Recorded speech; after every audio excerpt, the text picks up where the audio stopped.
आप सब लोग अपने महापुरुषों को जयंती मनाइए और खासकर पासवान समाज के लोग, पासवान तो जो होते हैं वो मार्शल कौम होते हैं। हमने तो हम केवल जयंती नहीं मनाते हैं, हमारा इतिहास बड़े लंबा है अवधेश बाबू। हमारी ये इतिहास रही है आजादी के बाद भी और आजादी के पहले भी, जब इस देश पर सनातन धर्म के साथ खिलवाड़ हो रहा था, हिंदुओं को बहू बेटी के साथ भी अपमान की जा रही थी, और इस देश में जो डोली प्रथा थी उस समय भी मुगल काल में पासवान समाज के चौकीदार दफादार ने अपनी डोली में शुगर का हिंदू समाज के मान सम्मान का रक्षा किया था।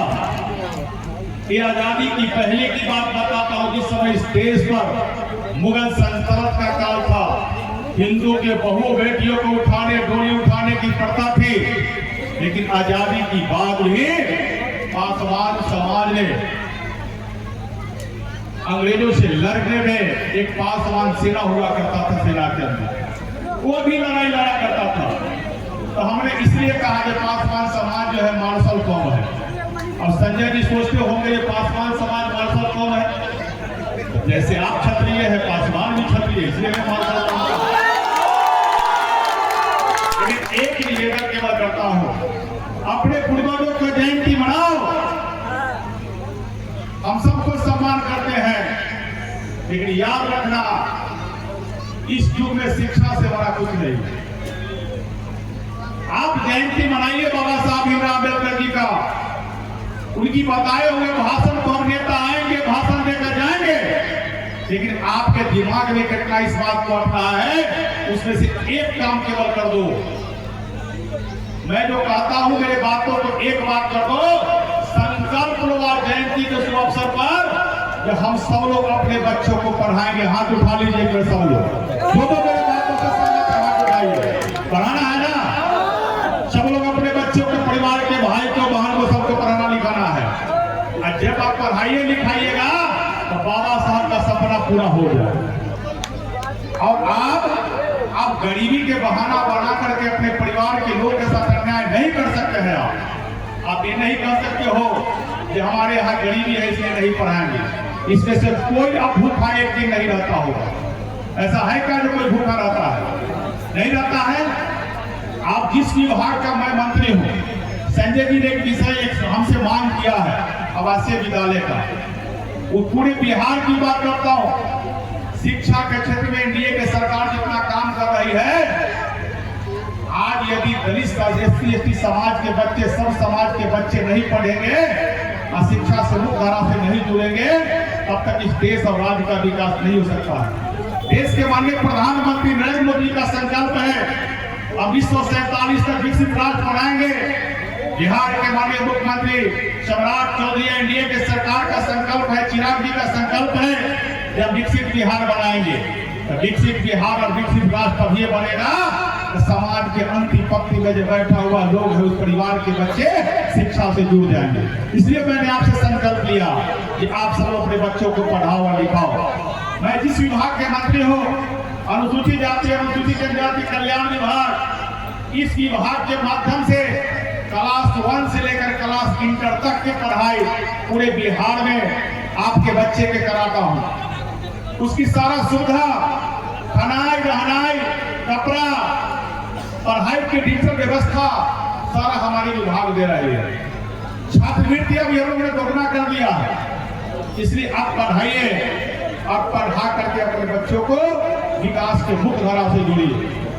अभी संजय जी ने एक मांग किया हमसे अम्बेडकर आवासीय विद्यालय देने का। संजय जी, मैं आश्वस्त करता हूँ कि 720 बेड का अम्बेडकर आवासीय विद्यालय 65 करोड़ रुपया का इस अनुमंडल में कहीं न कहीं बना दूंगा। निश्चित रूप से पढ़ेंगे लिखेंगे। हम धन्यवाद देते हैं बिहार की सरकार को, जिस सरकार ने हमको यह दायित्व दिया है कि समाज के अंतिम पंक्ति में जो बैठा हुआ लोग है उसको विकास के मुख्य धारा से जोड़ो। आपने देखा होगा कि अभी अभी पूरे बिहार में जो अम्बेडकर छात्रावास में जो हमारे बच्चे रहते हैं, जो बीपीएससी की तैयारी करते हैं, यूपीएससी की तैयारी करते हैं, जनरल कंपटीशन की तैयारी करते हैं, उन्हें 15 किलो अनाज तो देता हूँ, टीचर क्लास तो देता हूँ। अभी 29 तारीख के बिहार के सरकार ने 29 अप्रैल को उनका भी छात्रवृत्ति दोगुनी कर दिया। ये बड़ा काम हुआ। आप सबको मालूम है बाबा साहब डॉक्टर भीमराव अम्बेडकर जी, एक अम्बेडकर जी विदेश पढ़ लिए, तो इन्होंने देश को क्या किया?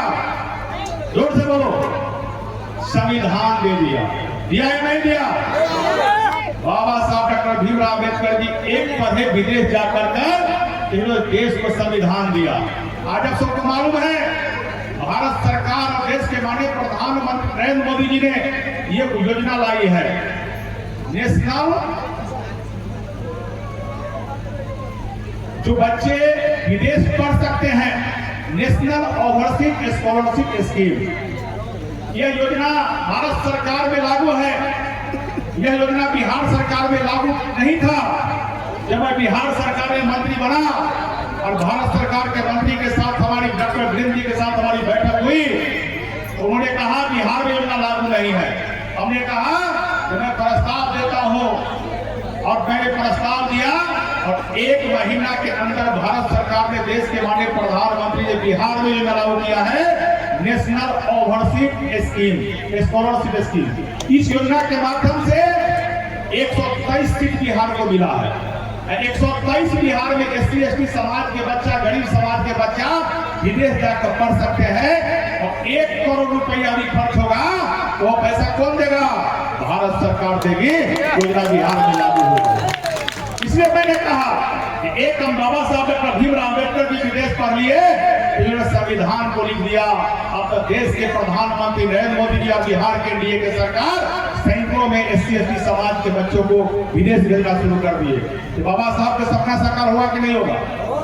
होगा ना। तो इस सरकार जो काम कर रही है उसका फायदा उठाइएगा तब ना। इसलिए आप